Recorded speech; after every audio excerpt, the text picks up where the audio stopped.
Hello, good morning ചക്കരകളെ. എല്ലാവരും ഓർക്കും ഈ സിങ്കു ഇതെവിടെ പോയി, സിങ്കു എവിടെ പോയി. നിങ്ങൾക്കിപ്പോൾ മനസ്സിലാക്കണമെന്ന് എനിക്ക് ചില ബുദ്ധിയുള്ളവരത് മനസ്സിലാക്കും. ഞാൻ എവിടെ പോയിരുന്നത് ഞാൻ പറയട്ടെ. ഒരു സ്ഥലത്ത് പോയിരിക്കരുത്. ഞാൻ 2 ദിവസമായിട്ട് ഒരു സ്ഥലത്ത് ഞാൻ കുത്തിയിരിക്കുകയായിരുന്നു ചക്കരകളെ. എവിടെയായിരുന്നിരിക്കും? ഹൈദരാലിയുടെ ഇൻ്റർവ്യൂ ഇല്ലായിരുന്നു, എന്നെ ഇൻ്റർവ്യൂ ചെയ്തില്ലേ, അതിൻ്റെ വീഡിയോ ഹൈദരാലി അപ്ലോഡ് ചെയ്തിട്ടുണ്ടായിരുന്നു. അതിൻ്റെ താഴെ ഞാനൊരു സ്ഥലത്ത് കുത്തിയിരിപ്പുണ്ടായിരുന്നു. ആരെങ്കിലും മോശം കമൻറ്റ് ഇടുക എന്നുണ്ട്. അത്രയ്ക്ക് ഇത്ര ധൈര്യം പറഞ്ഞ എനിക്ക് ഇച്ചിരി പേടിയുണ്ടായിരുന്നു. എന്തുകൊണ്ടെന്നറിയാമോ? പുതിയ വ്യൂവേഴ്സിൻ്റെ മുന്നിലേക്കാണ് എന്നെ ഇട്ട് കൊടുത്തിരിക്കുന്നത്. അവർ എന്താക്കുമെന്ന് ഓർത്തിട്ട്. പക്ഷെ അവിടെ എല്ലാം നിങ്ങൾ കയറി വെട്ടി നിരപ്പാക്കി ഞാൻ കണ്ട്. ഒരുപാട് സന്തോഷമായി കേട്ടാ. കൊള്ളായിരുന്നു. ഞാൻ ഭയങ്കര വേറെ സന്തോഷത്തിലാണ്. ചെറിയ 1-2 കമൻറ്റൊക്കെ വന്നു. ഈ തള്ള എവിടുന്ന് കൊണ്ടത്, പുതിയ ഏത് അവതാരം എന്നൊക്കെ പറഞ്ഞ് ചെറുത് അപ്പോൾ അതിൻ്റെ അടി വന്ന് വേറെ പണി നമ്മുടെ ആൾക്കാർ കയറി എൻ്റെ ആരാണോ തള്ളയെന്ന് എന്നൊക്കെ പറഞ്ഞിട്ട് വിളി കൊടുക്കുന്നുണ്ട്. തള്ളയെന്ന് വിളിച്ചെന്ന് ആർക്കൊന്ന് പിടിക്കാഞ്ഞിട്ട് അതിൻ്റെ അടി വന്ന് കമൻറ്റ് ഇട്ട് കൊടുക്കുന്നതൊക്കെ ഞാൻ കാണുന്നുണ്ട് കേട്ടോ. ഞാൻ തള്ളയാണല്ലോ, അങ്ങനെ വിളിച്ചോട്ടെ. പിന്നെ പുതിയ ആൾക്കാർ ഇപ്പം ഈ വീഡിയോ ഒക്കെ കണ്ടിട്ട് പുതിയ ആൾക്കാർ ഇതിനകത്ത് വന്നിട്ടുണ്ടെന്ന് പറയാം. അവർക്ക് സ്വാഗതം കേട്ടോ. അപ്പോൾ നിങ്ങളെൻ്റെ പഴയ വീഡിയോയിലേക്ക് പോകുമ്പോഴും നിങ്ങൾക്ക് എന്നെ ഇഷ്ടപ്പെടാൻ പറ്റത്തുള്ളൂ. നിങ്ങൾക്കൊരു ഞാൻ പറയുന്നതല്ല, എൻ്റെ യാഥാർത്ഥ്യമായ ജീവിതം തന്നെയാണ് ഞാൻ പറഞ്ഞുകൊണ്ടിരിക്കുന്നത് കേട്ടോ. പിന്നുള്ളത് രാവിലെ പണിയൊക്കെ കഴിഞ്ഞു, പ്രാർത്ഥന കഴിഞ്ഞു, പണിയൊക്കെ കഴിഞ്ഞു, ഫ്രീ ആയിട്ടിരിക്കുന്ന സമയത്താണ് വീഡിയോ ചെയ്യുന്നത്. വീഡിയോയിലെ അലസതയും മടിക്കുക. ഒരു കുട്ടി പറയുന്നതിൻ്റെ കൂട്ടൊരു പ്രീത പറഞ്ഞ്, സിങ്കു ഒരു വെക്കേഷന് പോയിട്ട് കളിച്ച് നടക്കുന്ന പിള്ളേരെ പോലെ തുള്ളിച്ചാടി നടക്കണം അവിടെ ഇവിടെയൊക്കെ. ഇനി വെക്കേഷൻ കഴിഞ്ഞ് വന്ന് ഇനി പഴയതുപോലെ പിന്നെ വീഡിയോ ഇടുകയൊക്കെ ചെയ്യും. ഇനി മടിക്കരുത്, കുട്ടിക്കളി മാറ്റുമെന്ന്. ശരിയാണ്. ഞാൻ വെക്കേഷന് പോയി ഒന്ന് ഉഴപ്പി നടന്നിട്ട് വന്നിരിക്കണം. പല കാര്യങ്ങളൊക്കെ നടത്തിയില്ല ഞാനവിടെ ചെന്ന്. എന്തൊക്കെ കാര്യങ്ങൾ നടത്തിയില്ല, ഏറ്റവും മനോഹരമായൊരു കാര്യങ്ങളൊക്കെ എൻ്റെ ജീവിതത്തിൽ നടന്നില്ല. എല്ലാം ഗുരുവായൂരപ്പൻ്റെ കൃപ, ദൈവാനുഗ്രഹമാണ്. എല്ലാം നിങ്ങളുടെ എല്ലാവരുടെ സ്നേഹം, അതൊക്കെ ഒരു അനുഗ്രഹമാണ്. നമ്മൾ മനസ്സിൽ ചിന്തിക്കാത്തയും പ്ലാൻ ചെയ്യാത്തയും കാര്യങ്ങളൊക്കെയാണ് ജീവിതത്തിൽ നടന്നുകൊണ്ടിരിക്കുന്നത്. ഒരുപാട് സന്തോഷമുണ്ട് കേട്ടോ. എല്ലാവരുടെയും സ്നേഹത്തിനും ചേർത്ത് വെക്കലിനും ഒക്കെ. എനിക്ക് വേണ്ടി കഷ്ടപ്പെട്ട് ഹൈദരാലിയുടെ വീഡിയോയുടെ താഴെ ചെന്ന് ഓരോരുത്തർ കമൻ്റ് ഇടുന്ന കണ്ടിട്ട് സത്യം പറഞ്ഞ രാത്രി ചിലരൊക്കെ അതിനകത്ത്, സിങ്കു നിങ്ങളെൻ്റെ ജീവനാണോ, ഐ ലവ് യു എന്നൊക്കെ പറയുന്ന കമൻറ്റുകൾ ഞാൻ കണ്ട്. എൻ്റെ കമൻറ്റിൻ്റെ താഴെയൊക്കെയാണെന്ന് തോന്നുന്നു.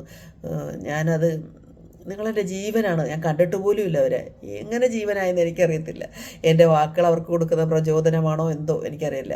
ഒരുപാട് സ്ത്രീരത്നങ്ങൾ, ഒരുപാട് പേര് സ്വയം തൊഴിൽ തുടങ്ങിയിട്ടുണ്ട്. അതിൻ്റെ ഞാൻ കുറേ പേരെനിക്ക് സിങ്കുമാർ ഞാൻ ജോലി ചെയ്തു, അത് ഇത് ചെയ്തു, അങ്ങനെ 10 രൂപ ഉണ്ടാക്കുന്നൊക്കെ പറഞ്ഞ് ഒരുപാട് പേര് എനിക്ക് എന്നെ അറിയിക്കുന്നുണ്ട്. അതെനിക്ക് ഭയങ്കര സന്തോഷം തോന്നുന്നുണ്ട് കേട്ടോ.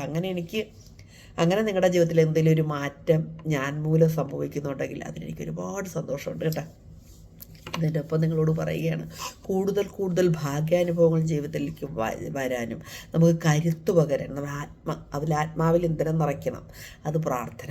അത് നമ്മുടെ ഹിന്ദു, ക്രിസ്ത്യൻ, മുസ്ലിം 3 മതക്കാരും അവരവരുടെ മതത്തിലുള്ള ഈശ്വരനെ വിളിക്കാൻ അതിനൊരു 24 മിനിറ്റ്, ഒരു ദിവസത്തിൽ നമുക്ക് 24 മണിക്കൂർ തന്നിട്ടുണ്ട്. അതിനകത്ത് 24 മിനിറ്റ് ഈശ്വരന് കൊടുക്കാൻ നിങ്ങൾ മറക്കരുത്. ആ പ്രാർത്ഥിക്കുന്ന സമയത്ത് ഫോൺ ഓഫ് ചെയ്യുക. എല്ലാം ഓഫ് ചെയ്ത് വെച്ചിട്ട് നിങ്ങളും ദൈവവുമായിട്ട് മാത്രമുള്ളൊരു സംവാദം പോലെ ഇരുന്ന് വേണം പ്രാർത്ഥിക്കാൻ. മറ്റ് കാര്യങ്ങളിലേക്ക് നമ്മുടെ ശ്രദ്ധ പോകരുത്. അതിന് വേണ്ടിയിട്ട് കേട്ടോ. അടുപ്പ് പാല് വെച്ചിട്ട് വന്നിരുന്ന് പ്രാർത്ഥിക്കരുത്. അടുപ്പ് ചായ വെച്ചിട്ടും കഞ്ഞി വെച്ചിട്ടും ഒന്നും വന്നിട്ട് പ്രാർത്ഥിക്കരുത് കേട്ടോ. മറക്കല്ലേ. ഈ പറഞ്ഞ ഞാൻ ഇന്നലെ കുറച്ച് ചെറുപയറെടുത്ത് വെള്ളത്തിലിട്ടിരുന്നു. അത് ഒന്ന് കുതിർന്ന് വന്നു. അപ്പോൾ ഞാൻ തന്നെ വൈകുന്നേരം പോവന് ചെറുപയറും ചപ്പാത്തിയും കൊണ്ട് കൊടുക്കുക എന്ന് പറഞ്ഞിട്ട് ഞാൻ ആ ചെറുപയർ കൊണ്ട് എൻ്റെ ചക്കരകളെ ഗ്യാസ് തുറന്ന് അതിനകത്ത് ഇട്ടേച്ച് ഞാൻ അപ്പോഴത്തെ വിളക്കിലൊന്ന്, അതിന് രാവിലെ മുതൽ കത്തിച്ച് വെക്കുന്ന കിടാവിളക്കല്ലേ, അതിൻ്റെ കരി പോലെ ഇരിക്കുമല്ലോ, അത് തട്ടിക്കളഞ്ഞ സന്ധ്യയ്ക്ക് ക്ലിയറാക്കി ഇച്ചിരി നെയ്യ് കൂടെ ഒഴിച്ചു കൊടുക്കാമെന്ന് ഓർത്ത്. അപ്പോൾ ഞാനാ ഒരു സെക്കൻഡേ, ബുക്ക് അയക്കുന്ന അഡ്രസ്സ് കറക്റ്റ് ആക്കാൻ വേണ്ടിയിട്ട് ചിലരെന്നോട് സൈൻ ചെയ്ത് അയക്കണം എന്നൊക്കെ പറഞ്ഞിട്ടുണ്ട്. അത് ചോദിക്കാൻ വേണ്ടി എന്നെ വിളിച്ചതാണ്. അത് കഴിഞ്ഞ് ഫോൺ വിളിച്ചുകൊണ്ടിരിക്കും. അപ്പോൾ ഈ പറഞ്ഞ കണക്ക് എന്ത് ഞാൻ പറഞ്ഞുകൊണ്ടിരുന്നത് മറന്നുപോയി. എൻ്റെ ചക്കരകളെ പ്രാർത്ഥിക്കുന്ന കാര്യത്തിൽ ഒരു അലസതയും വെക്കരുത്. ഫോണൊക്കെ ഓഫ് ചെയ്ത് നമ്മൾ ഇച്ചിരി വെള്ളമൊക്കെ കുടിച്ച് ഉറക്കം വരാതിരിക്കാൻ ഞാൻ പറഞ്ഞിട്ടുണ്ടല്ലോ നിങ്ങളോട്. എന്തെങ്കിലുമൊക്കെ മുഖത്തൊക്കെ ഇട്ട് ഒരുങ്ങി വന്നിരുന്ന് പ്രാർത്ഥിക്കണം. എന്തിനാണെന്നറിയാം, അപ്പോൾ നമുക്ക് ഉറക്കം വരത്തില്ല, വായിക്കോട്ടെയൊന്നും വരത്തില്ല. നല്ല നിവർന്നിരുന്ന് ഈശ്വരൻ നമ്മുടെ മാത്രമായിട്ടുള്ളൊരു പ്രാർത്ഥനയായിരിക്കണം കേട്ടോ. എനിക്ക് പറയാനുള്ളതാണ്. അപ്പം ഞാൻ ഇന്നലെ പറഞ്ഞ ഞാൻ ചെറുപയർ കൊണ്ട് അടുപ്പേ വെച്ച് വേവിക്കാൻ വെച്ചു. ഞാൻ ഈ വിളക്ക് തിരിയിലെ ഒരു കാറാമ്പ് ഇങ്ങനെ കട്ട പോലെ ഇരിക്കുമല്ലോ രാവിലെ മുതൽ കത്തുന്ന വിളക്ക്, അതൊക്കെ കളഞ്ഞ് നെയ്യൊക്കെ ഒഴിച്ചൊന്ന് പുഷ്ടിപ്പെടുത്തി തിരിയെ എന്ന് വിളക്ക് അങ്ങനെയൊക്കെ കറക്റ്റ് ചെയ്ത് വെച്ച് ഞാൻ വന്നിരുന്ന് നാമം ചെല്ലാൻ ഓട്ടോമാറ്റിക്കലി ഞാൻ അടുപ്പ് വെച്ച സാധനത്തിന് പോയോ കരിഞ്ഞ മണം, വീട് മുഴുവൻ ഒരു കരി മണം. ചെന്ന് നോക്കിയപ്പോൾ ഈ ചെറുപയർ കരിഞ്ഞു പോയി, മൊത്തം അതിൻ്റെ പകുതിയും കരിഞ്ഞു പോയി. അതുകൊണ്ട് അങ്ങനത്തെ പരിപാടികൾ ചെയ്യരുത്, നമ്മൾ മറന്നു പോകും. അങ്ങനെയൊക്കെ നമ്മുടെ ശ്രദ്ധ മുഴുവൻ ഇതിലേക്ക് കൊണ്ടുവരണമെങ്കിൽ മറ്റു കാര്യങ്ങളെല്ലാം ഒതുക്കി വെച്ച് വേണം വരാം. അടുപ്പിലൊന്നും ഒന്നും വെക്കില്ല, ഗ്യാസൊക്കെ കൃത്യമായി ഓഫ് ചെയ്തതിന് ശേഷം നമ്മൾ ശ്രദ്ധിക്കാനാണ് നിങ്ങളോട് പറയുന്നത്. അപ്പോൾ നമുക്ക് വേറെ ഒന്നും ശ്രദ്ധ വരത്തില്ല, പ്രാർത്ഥനയിൽ മാത്രമേ. അങ്ങനെ പ്രാർത്ഥിക്കുന്ന ഒരു പ്രാർത്ഥനയ്ക്ക് കറക്റ്റായൊരു ഫലം കിട്ടത്തുള്ളൂ. നാമം ചെല്ലുന്നതൊക്കെ ഭയങ്കര പുണ്യമാണ്. നിങ്ങളത് ചെല്ലാതിരിക്കരുത്. നാരായണ നാരായണ നാരായണ. മറ്റ് മതസ്ഥർ അവരുടെ പ്രാർത്ഥന എല്ലാം നമ്മൾ പ്രാർത്ഥനയെ മുറുകെ പിടിച്ചോണം. എങ്കിൽ മാത്രമേ നമുക്കൊരു കറക്റ്റായ ഉദ്ദേശം നമ്മുടെ ലക്ഷ്യത്തിലേക്ക് നമുക്ക് എത്തിച്ചേരാൻ പറ്റത്തുള്ളൂ. നിങ്ങൾ പരീക്ഷിച്ച് നോക്കിക്കോ, നിങ്ങൾക്കത് മനസ്സിലാവും. ഞാൻ പറയുന്നതൊക്കെ ഒരു തമാശയായി കാണുന്നവരുണ്ട്.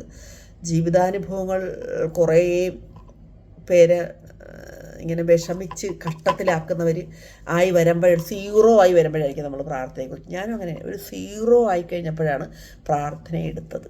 ആ പ്രാർത്ഥനയിൽ നിന്ന് നമ്മൾക്ക് വഴി തുറന്നു വന്ന് നമ്മൾ മുന്നോട്ടങ്ങ് പൊക്കോളൂ. ആദ്യമൊക്കെ നമ്മളിങ്ങനെ പൊരുത്തപ്പെടാത്തൊരു ജീവിതം ജീവിക്കും. അത് കഴിഞ്ഞിട്ട് പിന്നെ ഓട്ടോമാറ്റിക്കലി നമ്മൾ സ്ട്രെയിറ്റായി വഴിയിലൂടെ പൊയ്ക്കോളും. അതാണ് പ്രാർത്ഥനയുടെ ഒരു ബോധം തരും, നമുക്കൊരു ബോധം തരും എങ്ങോട്ട് പോകണമെന്നുള്ള. നമ്മളെടുക്കുന്ന തീരുമാനങ്ങൾ സൂപ്പറായിരിക്കും.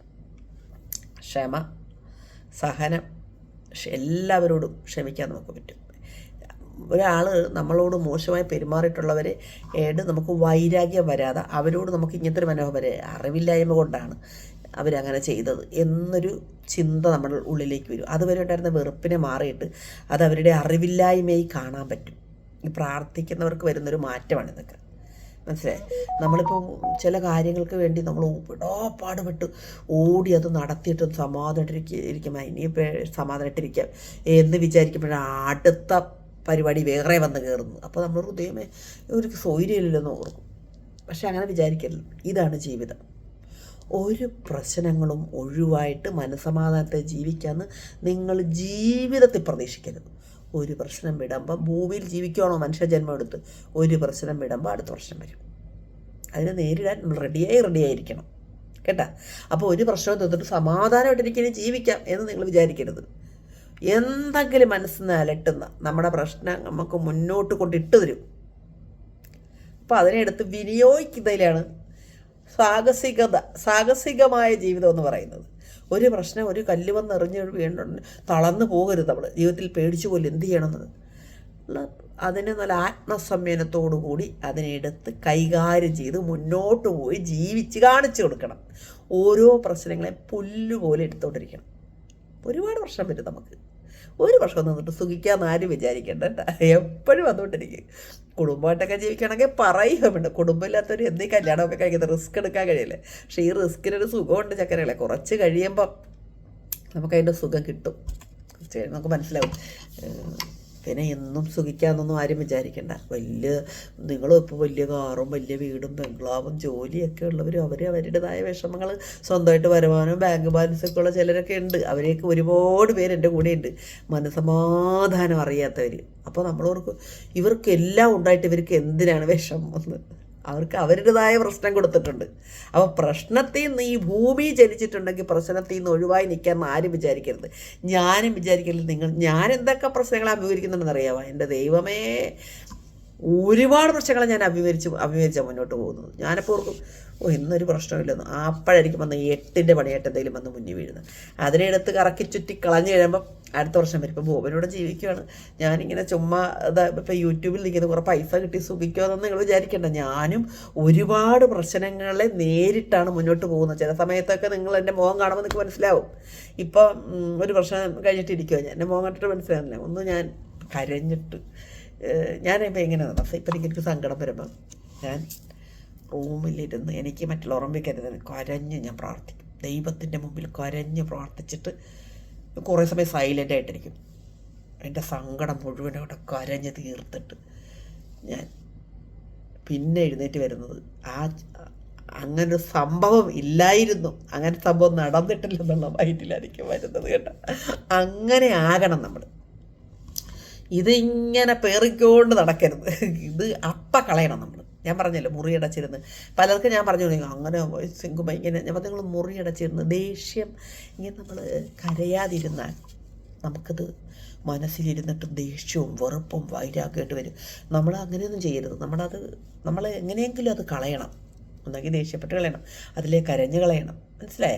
അങ്ങനെ ഇങ്ങനെ ശീലിക്ക് പ്രാർത്ഥനയൊക്കെ ആയിട്ട് മുന്നോട്ട് പോകുമ്പോൾ നമുക്ക് പിന്നെ കുറേ നാൾ കഴിയുമ്പോൾ ഓട്ടോമാറ്റിക്കലി ഒന്നിലും ദേഷ്യപ്പെടാൻ തോന്നത്തില്ല. എന്ത് കണ്ടാലും നമുക്ക് ആക്രാന്തം വരത്തില്ല. ഒന്നിനോട് വലിയ മോഹങ്ങളൊന്നും വരത്തില്ല. വരുന്നത് എന്താണോ അതിനെ നമ്മൾ സ്വീകരിക്കാൻ തയ്യാറാണെന്നുള്ള മനോഭാവം നമ്മുടെ മനസ്സ് തന്നെ സ്വീകരിക്കും. ഏകദേശം എനിക്കൊക്കെ ഇപ്പം അങ്ങനത്തെ ഒരു മൈൻഡ് വന്നിട്ടുണ്ട്. അങ്ങനത്തെ ഒരു മൈൻഡ് എന്നാലും കുറേ കാര്യങ്ങളോടൊക്കെ ഇപ്പോഴും ഒരു ആഗ്രഹമുണ്ട്. അത് ഈ ആഗ്രഹമാണ് ദുഃഖം ഉണ്ടാക്കുന്നത്. അങ്ങ് നടന്നില്ലല്ലോ, നമ്മൾ വിചാരിക്കുന്ന പോലെ മുന്നോട്ട് പോകാൻ പറ്റുന്നില്ല, നടക്കാൻ പറ്റുന്നില്ലല്ലോ എന്നൊക്കെ. ഇപ്പം ഞാനും തന്നെ ഒരു വീട് തട്ടിക്കൊടുക്കണമെന്ന് എനിക്ക് ആഗ്രഹമുണ്ട്. എങ്ങനെ കറങ്ങിയടിച്ച് വന്നിട്ടും അതിൻ്റെ അടുത്തോട്ട് വന്നിട്ട് മാറിപ്പോവും. എന്തായാലും കാര്യത്താൽ അതങ്ങനെ ബാക്കടിച്ചു പോകും. ആദ്യമൊക്കെ എനിക്ക് പുല്ല അങ്ങനത്തെ വിചാരമൊന്നും ഇതൊന്നും കൊണ്ടുപോകാനൊന്നും പോകണില്ല. പിന്നെ ഇവിടെ വീട് ഉണ്ടാക്കിയിട്ട് ഇവിടെ മലമറിച്ച കാര്യമൊന്നും ചെയ്യാൻ പോണില്ല. ഇപ്പം എന്തായാലും നമ്മൾ വീട്ടിലല്ലേ കിടക്കുന്നത്, വേറെ പണിയൊന്നും ഇതേക്കുറിച്ച് ചിന്തിക്കാൻ എന്നോർത്ത് ഞാനതങ്ങ് തഴഞ്ഞ് ചക്കരകളെ അത് വരുമ്പോൾ വരട്ടെ, സംഭവിക്കുമ്പോൾ സംഭവിക്കട്ടെ എന്നുള്ള മനോഭാവം ഞാൻ കൊണ്ടുവന്നു കേട്ടോ. നാളെക്കുറിച്ച് ചിന്തിക്കേണ്ട, ഇന്നത്തെക്കുറിച്ച് തന്നെ ചിന്തിക്കണം. ഇന്ന് ഈ നിമിഷം നമുക്ക് സന്തോഷമായിട്ടിരിക്കാൻ പറ്റുന്നുണ്ടോ, അതിന് നമ്മൾ എന്തൊക്കെ ചെയ്യണം, അതേക്കുറിച്ച് മാത്രമേ നിങ്ങൾ ചിന്തിക്കാവുള്ളൂ. നാളെ വരാൻ പോകുന്നതിനെക്കുറിച്ച് ചിന്തിച്ച് അങ്ങ് വെള്ളപ്പൊക്കം കണ്ട് ഇപ്പോഴേ ഇങ്ങനെ പൊക്കി പിടിച്ചിട്ട് നിൽക്കൊന്നും വേണ്ട. സമാധാനത്തെ ഇരിക്കുക. ഏത് പണ്ടാരം വന്നാലും കാണാം, നേരിടും നമ്മളൊന്നും പറഞ്ഞിട്ട് കേട്ടോ. അങ്ങനെ ഇരിക്കുക. അങ്ങനെയൊക്കെ പറയാൻ കാര്യം. പിന്നെ ഒത്തിരി പേര് ഇതിനകത്ത് എന്നോട് ഞാൻ പറയുന്നില്ല ഒരു ഹെൽപ്പൊക്കെ ചോദിക്കുന്നുണ്ട്. പക്ഷേ അങ്ങനെയുള്ള ഹെൽപ്പ് ചെയ്യാനുള്ളൊരു കണ്ടീഷനിലല്ല ഞാൻ. അത് മനസ്സിലാക്കുക. അങ്ങനെ വലിയ ഹെൽപ്പൊന്നും ചെയ്യാനുള്ള ഒരാളായിട്ടില്ല ഞാൻ. അങ്ങനെ ഭാവിയിലാകട്ടെ ഞാൻ ചെയ്യും കേട്ടോ. ചെറിയതൊക്കെ എന്തെങ്കിലുമൊക്കെ ഞാൻ ചെയ്യുന്നുണ്ട്. അതേ എനിക്ക് ചെയ്യാൻ പറ്റുള്ളൂ. വലിയ രീതിയിലൊക്കെ ഒരുത്തരായോ അങ്ങനെ ചിന്തിക്കാൻ പോലും ആയിട്ടില്ല ഞാൻ കേട്ടോ. അപ്പോൾ എന്നോട് വെറുപ്പ് തോന്നരുത് നിങ്ങൾക്ക്. ഞാൻ പറഞ്ഞില്ലേ, നിങ്ങളെപ്പോലെ ഞാനും ഓരോരോ സമ്മർദ്ദങ്ങളിലൂടെയാണ് കടന്നു പോകുന്നത്. അണിഞ്ഞൊരുങ്ങി നടക്കുന്നത് കൊണ്ടാ, കാറേ സഞ്ചരിക്കുന്നത് കൊണ്ടാ, എപ്പോഴും ചിരിച്ച് കളിച്ച് വീഡിയോ ചെയ്യുന്നത് കൊണ്ടാ ഒന്നും ഞാനും സന്തോഷമായിട്ടിരിക്കുമെന്ന് നിങ്ങൾ വിചാരിക്കല്ലേ. എനിക്കും എന്തെങ്കിലുമൊക്കെ പ്രശ്നം കാണും. ഞാനതിനെ ടപ്പ് എന്നിടത്ത് കളഞ്ഞിട്ടാണ്.